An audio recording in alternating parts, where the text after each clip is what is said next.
नमस्कार दोस्तों, मैं आशीष पांडे स्वागत करता हूं आपका एग्ज़ाम हॉल में।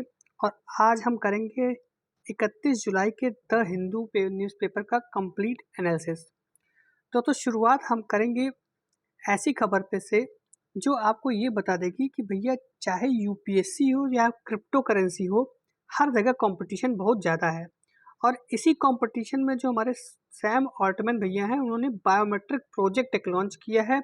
और उस बायोमेट्रिक प्रोजेक्ट से एक वर्ल्ड कॉइन नाम की क्रिप्टो करेंसी जनरेट की जाएगी, जिसको आप सब लोग यूज़ कर सकते हैं। तो चलिए इसके बारे में थोड़ा डिटेल में बताते हैं कि मामला क्या है। सबसे पहले आपको सैम ऑल्टमैन के बारे में बता दें भैया, ये वही व्यक्ति हैं जो ओपन एआई के मालिक हैं।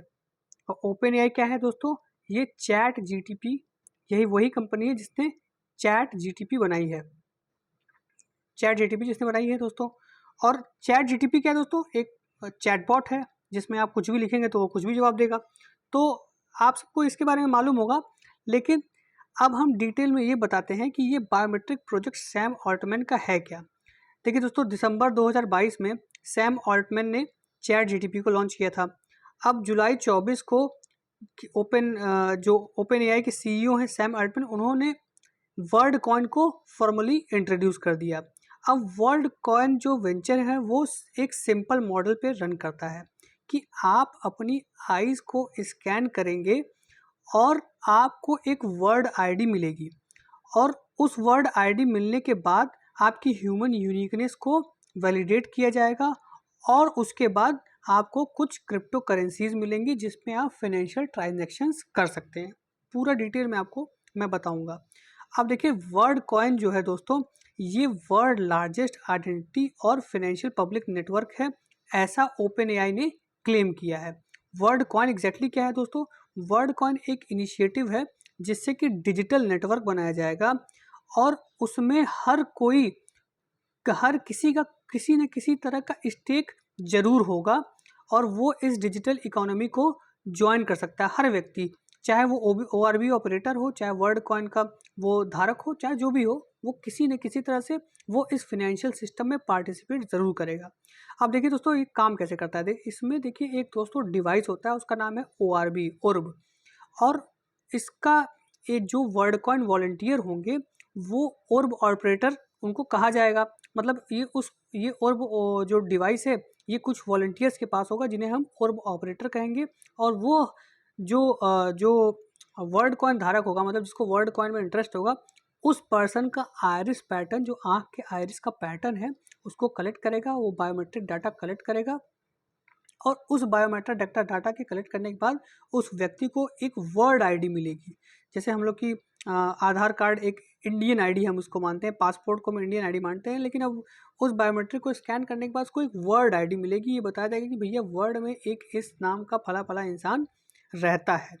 अब देखिए दोस्तों, अब ये जो ऐप है, इससे जो स्कैन जिन पार्टिसिपेंट्स ने अपने आइरिस को स्कैन करवाया है, वो क्रिप्टो करेंसी कलेक्ट कर सकेंगे और उस क्रिप्टो करेंसी का नाम होगा वर्ल्ड कॉइन। और उस क्रिप्टो करेंसी से वो रेगुलर ट्रांजैक्शंस कर सकेंगे। और इस प्रोसेस को कहेंगे प्रूफ ऑफ पर्सनहुड। मतलब जब अपनी आइरिस स्कैन करवाएंगे, उनकी वर्ड आईडी बन जाएंगी, उनको क्रिप्टो करेंसी मिल जाएगी, तो ये सारा प्रोसेस एक कहा जाएगा प्रूफ ऑफ पर्सनहुड। और इससे ये सुनिश्चित किया जाएगा आइरिस स्कैन के थ्रू कि कोई व्यक्ति अपने आप को बार बार रजिस्टर इसमें ना करवाए, क्योंकि बार बार रजिस्टर करवाने से उसको बार बार क्रिप्टो ही मिलेगा, तो इससे इस सिस्टम का लॉस होगा, सिस्टम बैठ सकता है। तो इसीलिए आइरिस स्कैन करवाया जा रहा है। अब देखिए दोस्तों, ये वर्ल्ड कॉइन वर्क कैसे करेगा। देखिए, कुछ वॉलंटियर्स होंगे अपने गली मोहल्ले के, वो ओआरबी ऑपरेटर की तरह साइन अप करेंगे। मतलब उनके पास एक ओआरबी मशीन होगी और उस ओआरबी मशीन को यूज़ करने के लिए उनको एक बेसिक ट्रेनिंग मिलेगी। फिर ओआरबी ऑपरेटर जो है वो चाहे तो उसको रेंट आउट भी कर सकते हैं दूसरे को, और वो और दूसरा कोई होगा उसको भी ओआरबी यूज़ कर पाएगा और लोगों के आइरिस को स्कैन करेगा। अब देखिए, जिन लोगों का आइरिस स्कैन हो जाएगा उनका एक वर्ड आईडी बन जाएगा, ठीक है। और उस वर्ड आईडी से वो वर्ड क्रिप्टो करेंसी को क्लेम करेंगे, और इस क्रिप्टो करेंसी को वो ट्रांजैक्शंस के लिए भी यूज़ कर सकते हैं और अपने पास होल्ड भी कर सकते हैं एज ए एसेट, ये सोच के कि भाई इसका जो दाम है वो फ्यूचर में बढ़ जाएगा। सिंपल है, जैसे क्रिप्टो करेंसीज का यूज़ होता है उसी तरीके से। और जो यूज़र्स हैं इस वर्ल्ड क्रिप्टो करेंसी को यू बाई और सेल भी कर सकते हैं। जैसे ट्रेड में हम लोग शेयर्स एंड बॉन्ड्स को बाई सेल करते हैं, उसी तरह ये बाई और सेल कर सकते हैं, लेकिन एक बार आईरिस स्कैन करवाने के बाद उनको दोबारा अपनी आईरिस स्कैन करवाने की ज़रूरत नहीं है। अब देखिए ORB ऑपरेटर्स को इसमें क्या मिलेगा, ये जितने जितने लोगों को साइन अप करवाएंगे वर्ल्ड कॉइन नेटवर्क पे, उनको उतने ही वर्ल्ड कॉइन्स मिलते जाएंगे। देखिए दोस्तों, वर्ल्ड कॉइन जो है उसको हम इथेरियम ब्लॉकचेन पे यूज़ कर सकते हैं। इथेरियम ब्लॉकचेन दोस्तों आप जानते होंगे कि ईथर जो ब्लॉकचेन नेटवर्क है वो वर्ल्ड का सेकंड लार्जेस्ट क्रिप्टो मार्केट है। बिटकॉइन के बाद बिटकॉइन सबसे बड़ा मार्केट है, सेकंड है आपका बिटकॉइन सबसे बड़ा मार्केट है, और सेकंड है आपका ईथर। और ईथर पे इथेरियम ब्लॉकचेन एक एल्गोरिथम रन करता है, और ये एल्गोरिथम जो है ये वर्ल्ड कॉइन को सपोर्ट करता है। तो ये सेकंड लार्जेस्ट जो क्रिप्टो मार्केट है उस पर ये वर्ल्ड कॉइन हमारा काम करेगा। और वर्ल्ड कॉइन दोस्तों, अब आप ये सोच रहे होंगे कि वर्ल्ड कॉइन RS क्यों स्कैन करा। जेन्युइन सी बात है, कंपनी ने बोला कि भैया ये जो RS स्कैन्स है इससे पर्सन की आइडेंटिटी का पता चलेगा, उसकी बायोमेट्रिक आइडेंटिटी का पता चलेगा, और वो मल्टीपल टाइम्स इसमें लॉगिन नहीं कर पाएगा। और उस कंपनी ने इंडिया के आधार सिस्टम का भी एग्जाम्पल दिया, बोला कि भैया जो इंडिया का आधार सिस्टम है वो बायोमेट्रिक डिटेल्स को लेके उसने यूनिक आईडी लोगों की बनाई है, और इसमें वो बहुत ही सक्सेसफुल रहा है। और आधार सिस्टम से जो व्यक्ति मल्टीपल टाइम्स जो गवर्नमेंट स्कीम्स के लिए इनरोल करते थे, अब वो रुक गया है, और अब आधार सिस्टम से ये सुनिश्चित हो गया कि भैया एक पर्सन एक ही बार सिस्टम में इनरोल कर पाएगा। तो वर्ल्ड कॉइन ने ये एक्सप्लेनेशन दिया है आईरिस स्कैन कराने के लिए। लेकिन दोस्तों अभी राह बहुत लंबी है। देखिए बात यह है कि क्या वर्ल्ड कॉइन को लेना गुड आइडिया होगा, लेकिन देखिए इसमें बहुत ही कॉशियस की ज़रूरत है, क्योंकि जो ये बिटकॉइंस हैं, खासकर वर्ल्ड कॉइन जो नया नया लॉन्च हुआ है, ये प्रोन टू फ्लक्चुएशन है। मतलब इसकी प्राइस में फ्लक्चुएशन बहुत ज़्यादा देखे जा सकते हैं। देखिए 24 जुलाई को जब ये लॉन्च हुआ था तो इसकी प्राइस थी लगभग एक वर्ल्ड कॉइन की $3.30, लेकिन 26 जुलाई 2 ही दिन में वो ड्रॉप होके $2.30 हो गई। मतलब $1 का प्राइस कम हो गया। अब जिन लोगों ने इसको ख़रीदा होगा, इसमें इन्वेस्ट किया होगा, उनको $1 का नुकसान 2 ही दिन में हो गया। और बहुत सारे ऐसे एक्सचेंजेस, अब देखिए बहुत सारे ऐसे एक्सचेंजेस हैं जैसे बिनेंस और KuCoin, वो मतलब देखिए जैसे मनी एक्सचेंज होता है, जैसे स्टॉक एक्सचेंज होता है, जैसे BSE सेंसेक्स हमारे यहाँ है, और जैसे लंदन एक्सचेंज है, बहुत सारे स्टॉक एक्सचेंज है। उसी तरह बिटकॉइन के भी एक्सचेंज है जिनका नाम है बिनेंस और KuCoin। वो वर्ल्ड कॉइन को सपोर्ट कर रहे हैं, बट अभी ये बहुत ही फ्लक्चुएशंस से प्रोन है, और अभी देखना होगा कि ये मार्केट में कैसा परफॉर्म करता है। तो दोस्तों उम्मीद करता हूँ कि इसका कॉन्सेप्ट वर्ल्ड कॉइन का आपको समझ में आया होगा। चलिए अब आगे बढ़ते हैं अगली खबर पे। दोस्तों अभी हाल ही में जो ministry of social justice and empowerment है, उसने मैनुअल स्कैवेंजर्स का जो डाटा है, जो स्वच्छता अभियान ऐप मोबाइल ऐप के थ्रू कलेक्ट किया गया है, उस पर डाउट रेज किया है। कहाँ? सुप्रीम कोर्ट में।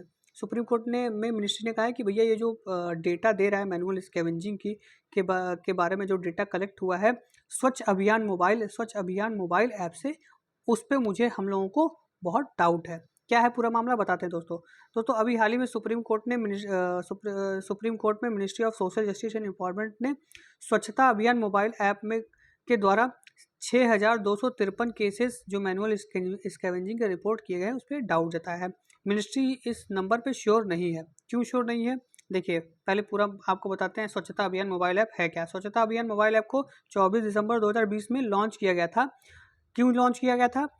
वो ये इसलिए लॉन्च किया गया था क्योंकि उनको इन सैनिटरी लैट्रिन्स और मैनुअल स्कैवेंजर के डाटा को इसमें कैप्चर करना था। और ये जो टेक्नोलॉजी बनी थी इसलिए बनी थी क्योंकि इस टेक्नोलॉजी के माध्यम से मिनिस्ट्री चाहती थी कि मैनुअल स्कैवेंजर्स पे इसको प्रिसाइज डेटा मिले और कॉस्ट इफेक्टिव मैनर, मतलब कम से कम पैसा में एकदम प्रिसाइज डाटा मिल जाए। लेकिन ऐसा हुआ नहीं, क्योंकि क्या हुआ कि मिनिस्ट्री ने सुप्रीम कोर्ट में बताया कि भैया फिजिकल सर्वे जाके जहाँ अलग अलग जगह सर्वे करना कि कौन मैनुअल स्कैवेंजर है, कहाँ का इन सैनिटरी लैट्रिन्स है, ये बहुत मुश्किल होगा, बहुत टाइम कंज्यूम होगा। इसीलिए हम लोग एक ऐप लॉन्च करते देते हैं, और इस ऐप पे कोई भी इन सैनिटरी लैट्रिन्स और मैनुअल स्कैवेंजर्स के बारे में इंफॉर्मेशन दे सकता है, और वो इन्फॉर्मेशन बाद में डिस्ट्रिक्ट एडमिनिस्ट्रेशन द्वारा वेरीफाई की जाएगी। लेकिन हुआ क्या कि इस ऐप के थ्रू 6,253 लोगों के बारे में, इनसैनिटरी लैट्रिन्स और मैनुअल स्कैवेंजर्स के बारे में रिपोर्ट किया गया। लेकिन जब फिजिकल वेरिफिकेशन के लिए टीम वहाँ गई, प्रोग्राम मॉनिटरिंग यूनिट वहाँ गई, तो देखा कि सब डाटा फर्जी है, वहाँ कोई कुछ भी नहीं है और सब मजे ले रहे थे खाली उस पर। चलिए, लेकिन जब ये सिंगल इनसैनिटरी लैट्रिन भी नहीं, कोई कुछ भी नहीं पाया गया, तो इससे मिनिस्ट्री को चिंता हुई और अब ये जो ऐप है इसके फॉल्सहुड पे काफ़ी चिंता व्यक्त की गई है सुप्रीम कोर्ट के द्वारा भी, कि भैया इतना पैसा लगा के आपने ऐप डेवलप किया लेकिन उससे रिजल्ट कुछ नहीं आया। तो ये ऐसे ऐसे स्कीम्स, ऐसे एप्लीकेशंस बनाने से पहले एक बार आप पूरी होमवर्क कर लें कि भैया क्या ये काम करेगा कि नहीं करेगा, और अगर करेगा तो इसका verification system at the spot instantaneous होना चाहिए, अदरवाइज ये आपको फॉल्स डेटा देगा और हो सकता है इस फॉल्स डेटा के माध्यम से आप कोई फॉल्स पॉलिसी भी बना डालें। तो ये था दोस्तों दूसरा खबर। अब देखिए आते हैं, देखिए आज कंप्यूटर से रिलेटेड बहुत सारी खबरें हैं दोस्तों। देखिए पोस्ट क्वांटम क्रिप्टोग्राफी की बात की जा रही है। अब जो क्वांटम कंप्यूटर्स की बात की गई है इस आर्टिकल में, और इंडिया की नेशनल क्वांटम मिशन की बात की गई कि हमारा नेशनल क्वांटम मिशन कैसे पोस्ट क्वांटम क्रिप्टोग्राफी और डेटा सिक्योरिटी के बीच के संदर्भ में काम करेगा। तो देख लेते हैं दोस्तों नेशनल कंप्यूटिंग, हमारा नेशनल क्वांटम मिशन क्या है, उसके बारे में, उसकी सारी खासियत क्या है, और बाकी जो भी डिटेल्स इस क्वांटम मिशन के बारे में, सब के बारे में जान लेते हैं। देखिए दोस्तों, इसको department of science and technology, जो कि मिनिस्ट्री ऑफ साइंस और टेक्नोलॉजी के अंदर आता है, वो इसको इम्प्लीमेंट करेगी। और इसका प्लान्ड जो ड्यूरेशन होगा वो 2023 से 2031 के बीच में होगा। और इसका काम क्या होगा, to seed, nurture and scale up scientific and industrial research and development in the field of quantum technology. मतलब क्वांटम टेक्नोलॉजी के फील्ड में जो इंडस्ट्रियल रिसर्च और डेवलपमेंट है उसको सीड करना, नर्चर करना और बढ़ावा देना है। और इसमें इंडिया, अगर इस मिशन के लॉन्च होने के बाद इंडिया जो है वो 7 कंट्री हो जाएगी दुनिया में जिसके पास एक नेशनल क्वांटम मिशन अपना खुद का है। और वो 7 कंट्रीज़ कौन कौन है दोस्तों, मतलब 6 कंट्रीज़ कौन कौन है दोस्तों, US, Australia, Finland, France, Canada और चाइना तो हर जगह होता है। तो ये इंडिया 7th कंट्री हो जाएगी। अब इसके कुछ सेलेंट फीचर्स देख लेते हैं दोस्तों। देखिए इसमें दोस्तों इंटरमीडिएट स्केल क्वांटम कंप्यूटर्स बनाए जाएंगे जिनकी कैपेसिटी, जिनकी स्पीड होगी 550 to 100 फिजिकल क्यूबिट्स। और ये 5 साल के दौरान में बनाया जाएगा। और जब ये बन जाएगा 5 साल में, उसके बाद इसकी कैपेसिटी को बढ़ा के 50 से 1000 फिजिकल क्यूबिट्स 8 साल के अंदर किया जाएगा। मतलब 5 से 8 साल में इसको 50 से 1000 क्यूबिट्स तक किया जाएगा। क्यूबिट्स क्या होता है जो दोस्तों, जैसे कंप्यूटर में हम बिट्स यूज़ करते हैं जो हमारी मापने की यूनिट है बिट्स, वैसे क्वांटम कंप्यूटर में जो मापने की बेसिक यूनिट है वो है क्यूबिट्स। तो हम क्यूबिट्स इसमें यूज़ करते हैं। तो अब ये प्रोसेसिंग इन्फॉर्मेशन देता है, जैसे बिट्स कंप्यूटर में प्रोसेसिंग इन्फॉर्मेशन देता है कि इसका प्रोसेसर भैया 4 GB का है, 5 GB का है। तो इसी तरह क्यूबिट्स जो है वो क्वांटम कंप्यूटिंग में ये क्या कहते हैं, प्रोसेसिंग स्पीड के बारे में बताता है। अब दोस्तों ये जो हमारा ये जो नेशनल क्वांटम मिशन है, ये मैग्नोमीटर्स को डेवलप करेगा, high sensitive precision times atomic clocks को डेवलप करेगा, कम्युनिकेशन और नेविगेशन डिवाइसेस बनाएगा। तो अब ये जो मैग्नोमीटर्स हैं वो कहाँ यूज़ होंगे, ये बनेंगे एटॉमिक क्लॉक्स बनाने में, कम्युनिकेशन डिवाइसेस बनाने में और नेविगेशन में।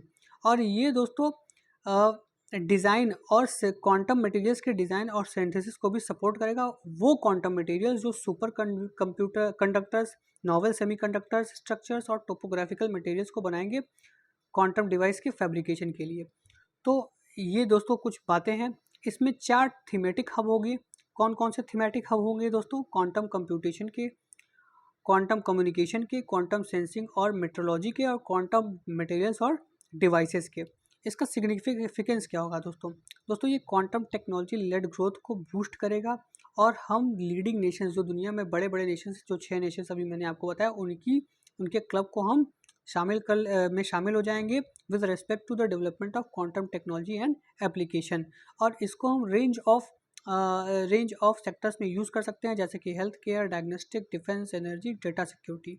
और इससे दोस्तों हम इंडिजीनियसली जो क्वांटम बेस्ड कंप्यूटर्स बनाएंगे अपने देश में, उसमें हमें बहुत सपोर्ट मिलेगा। और ये कंप्यूटर्स बहुत पावरफुल होते हैं as compared to the traditional computers और जो सुपर कंप्यूटर हैं। तो क्वांटम बेस्ड टेक्नोलॉजी का कि ये सारे बहुत फ़ायदा हैं, खासकर दोस्तों डिफेंस और स्पेस में इसका बहुत फ़ायदा है, क्योंकि स्पेस और डिफेंस सेक्टर में जो कंप्यूटेशन है और जो कैलकुलेशन है बहुत ही हाई प्रिसीजन की ज़रूरत होती है, और इसमें हमारा क्वांटम कंप्यूटर हमारे देश को काफ़ी हेल्प कर सकता है। अब देखिए क्वांटम टेक्नोलॉजी क्या होती है ये भी जान लीजिए दोस्तों। ये एक ऐसी फील्ड ऑफ साइंस और इंजीनियरिंग है जो कि क्वांटम मैकेनिक्स के प्रिंसिपल से डील करता है। अब आप कहेंगे क्वांटम मैकेनिक्स क्या होता है दोस्तों? देखिए एक क्वांटम मैकेनिक्स डील करता है दोस्तों सब एटॉमिक पार्टिकल से, जो एक कुछ एटॉमिक पार्टिकल्स होते हैं जैसे कि इलेक्ट्रॉन, प्रोटॉन, न्यूट्रॉन्स। उसके बाद कुछ सब एटॉमिक पार्टिकल्स भी होते हैं जैसे कि फोटॉन्स, क्वार्क।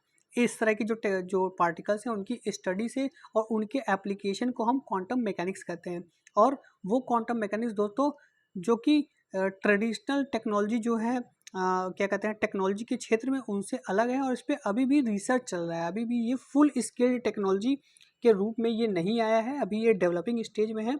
और इसका यूज़ काफ़ी कंट्रीज़ कर रहे हैं, खासकर चाइना कर रहा है अपने अपने डिफेंस प्रोग्राम्स के लिए, अपने स्पेस प्रोग्राम्स के लिए, जिससे कि उसका इस फील्ड में वो काफ़ी महारत हासिल कर चुका है। तो इसीलिए इंडिया ने भी नेशनल कंप्यूटर क्वांटम मिशन को लॉन्च किया है, ताकि हम भी इस फील्ड में काफ़ी आगे जा सकें और अपने आर्क राइवल चाइना को इसमें टक्कर दे सकें।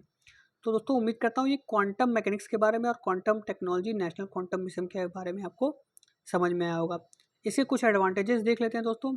इंक्रीज कंप्यूटेशन पावर, ये हमने आपको बताया ही था कि जो हमारे नॉर्मल कंप्यूटर्स हैं उनसे ये काफ़ी फास्टर होते हैं, और ये बहुत ही कॉम्प्लेक्स और जटिल समस्याओं को भी सॉल्व करने में, समस्या इन द सेंस जो प्रॉब्लम्स होते हैं, जो कंप्यूटेशन प्रॉब्लम्स होते हैं बहुत कॉम्प्लेक्स और जटिल होते हैं, उनको भी ये बहुत आसानी से सॉल्व कर जाते हैं, जो कि हमारे रीच के बियॉन्ड है, इसके बारे में हम सोच भी नहीं सकते। देखिए ये इम्प्रूव सिक्योरिटी दोस्तों, इस आर्टिकल में सिक्योरिटी की बात कही गई है कि जो डेटा इंक्रिप्शन है, क्वांटम इंक्रिप्शन टेक्नोलॉजी बहुत ही फुल प्रूफ होते हैं, बहुत ही सिक्योर होते हैं, इनको ब्रीच नहीं किया जा सकता है।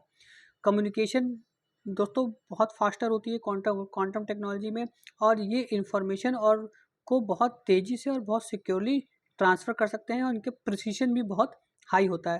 दोस्तों आर्टिफिशियल इंटेलिजेंस में इसका यूज़ किया जा सकता है, और इससे एक बहुत ही एक्यूरेट और एफिशिएंट आर्टिफिशियल इंटेलिजेंस मॉडल बनाया जा सकता है, जो कि हमें बहुत ही सही और सटीक जवाब देगा किसी भी प्रॉब्लम का। जैसे कि चैट जीटीपी हो गया, वो कभी कभी गलत जवाब भी दे देता है, कभी कभी गलत इन्फॉर्मेशन भी दे देता है, लेकिन यहाँ पे ऐसा नहीं होगा। क्वांटम का अगर हम यूज़ करेंगे तो जवाब हमें सटीक और सही मिलेगा। तो हो सकता है एलॉन मस्क आ जाए किसी मॉडल के साथ आर्टिफिशियल इंटेलिजेंस के क्वांटम कंप्यूटिंग में। ये सब चीज़ें आप दोस्तों पढ़ते रहेंगे जब तक आप तैयारी कर रहे हैं यूपीएससी की, और उसके बाद भी आपको ये सब चीज़ें देखने को मिलती रहेंगी। चलिए तो अब अगली खबर पे आते हैं कि हमारे 2 मिलिट्री एयरक्राफ्ट जो हैं वो कोकोस आइलैंड की यात्रा पे गए, ऐसा हमारी डिफेंस मिनिस्ट्री ने बताया। और ये कोकोस आइलैंड कहाँ है दोस्तों? ये है ऑस्ट्रेलिया में। तो चलिए इसके डिटेल में देख लेते हैं। देखिए सबसे पहले देख लेते हैं कि कौन कौन से हमारे एयरक्राफ्ट कोकोस आइलैंड की सैर करके आए हैं।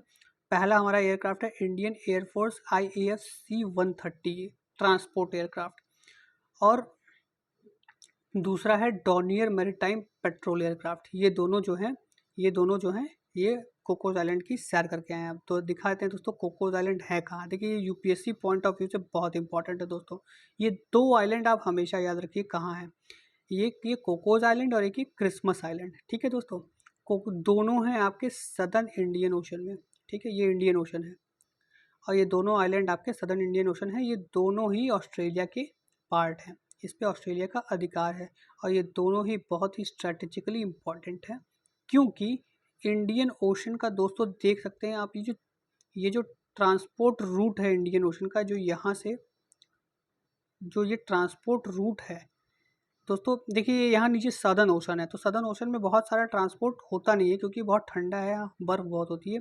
तो ये सारे जो रूट है, देखिए मलाक्का स्ट्रेट है, और ये सारे जो स्ट्रेट्स हैं, ये सारे स्ट्रेट्स जो हैं ये ट्रांसपोर्टेशन के लिए यूज़ किए जाते हैं। किसके द्वारा? ऑफ कोर्स दोस्तों चाइना द्वारा। तो इसके लिए ये सारे एक चोक पॉइंट हैं और स्ट्रेटेजिकली बहुत इम्पॉर्टेंट है।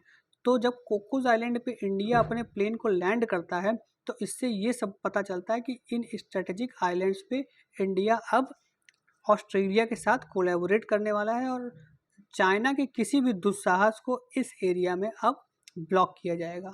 दोस्तों आपको बता दें कि कोकोस आइलैंड पे इससे पहले हमने ऑस्ट्रेलिया के साथ कोलैबोरेट किया है अपने गगनयान मिशन के लिए, और इसके अलावा इंडिया जो है क्रिसमस आइलैंड पे भी अपने एयरक्राफ्ट्स उतारने की कोशिश में है। ऑस्ट्रेलिया से बात चल रहा है, क्योंकि ये देखिए ये चोक पॉइंट है क्रिसमस आइलैंड इसके और नज़दीक है।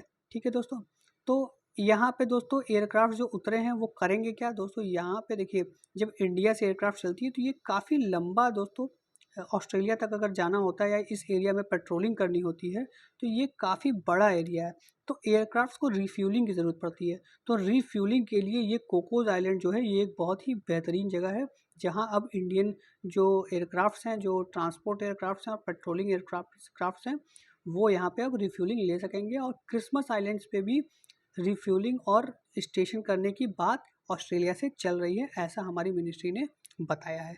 तो दोस्तों उम्मीद करता हूँ ये आपको समझ में आया होगा। दोस्तों ये सारा रिटर्न में मैंने यहाँ लिख दिया है, ये आप जब PDF डाउनलोड करेंगे तो ये सब आप पढ़ लेंगे, कोई दिक्कत नहीं है, ये सब मैंने आपको बता दिया है।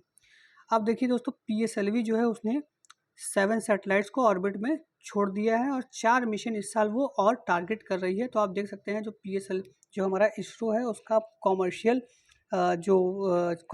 प्रेजेंस है दुनिया के स्पेस मार्केट में वो काफ़ी बढ़ गया है। 7 सैटेलाइट दोस्तों सिंगापुर के हैं, तो आप समझ सकते हैं कि अब हमारी PSLV एक बहुत बड़ी इसरो एक बहुत बड़ी फॉरेन एक्सचेंज अर्नर देश के लिए बन गई है। तो देख लेते हैं दोस्तों PSLV C56 के बारे में आपको काफ़ी बार मैं बता चुका हूँ, थोड़ा सा जल्दी एक बार रिविजन इसका कर लेते हैं। दोस्तों ये इसको लॉन्च किया गया सतीश धवन स्पेस सेंटर में 26 जुलाई के एंड तक, और इसमें क्या क्या है दोस्तों 7 पेलोड्स हैं इसमें सिंगापुर के। देख लेते हैं कौन कौन से पेलोड हैं। पहला है DSSAR सिंथेटिक एपरेचर रडार जो 351.9 kg का है।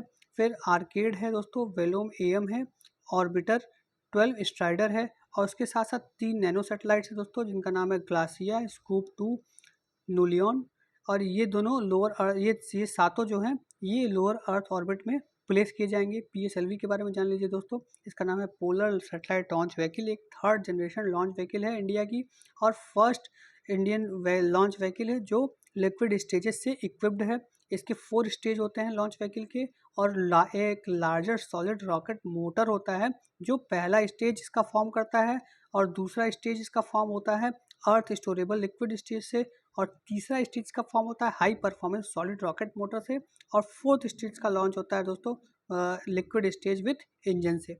और दोस्तों ये चंद्रयान 1 में इसको पहली बार यूज़ किया गया था 2008 में, और मार्स ऑर्बिटर स्पेसक्राफ्ट 2013 में भी इसको यूज़ किया गया था। ये PDF में दिया है, आप इसको पढ़ सकते हैं, ये रिवाइज ज़रूर कर लीजिएगा, एग्जामिनेशन में ये सारी चीज़ें पूछी जा सकती हैं।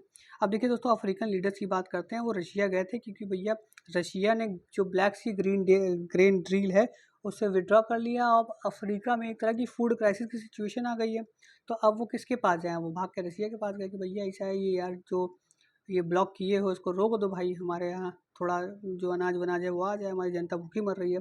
लेकिन रशिया ने भैया मना कर दिया, करना ये तो हम नहीं करेंगे, अब ये हमारी वॉर चलेगी यूक्रेन से, लेकिन उसके एवज में हम आपको कुछ दे सकते हैं।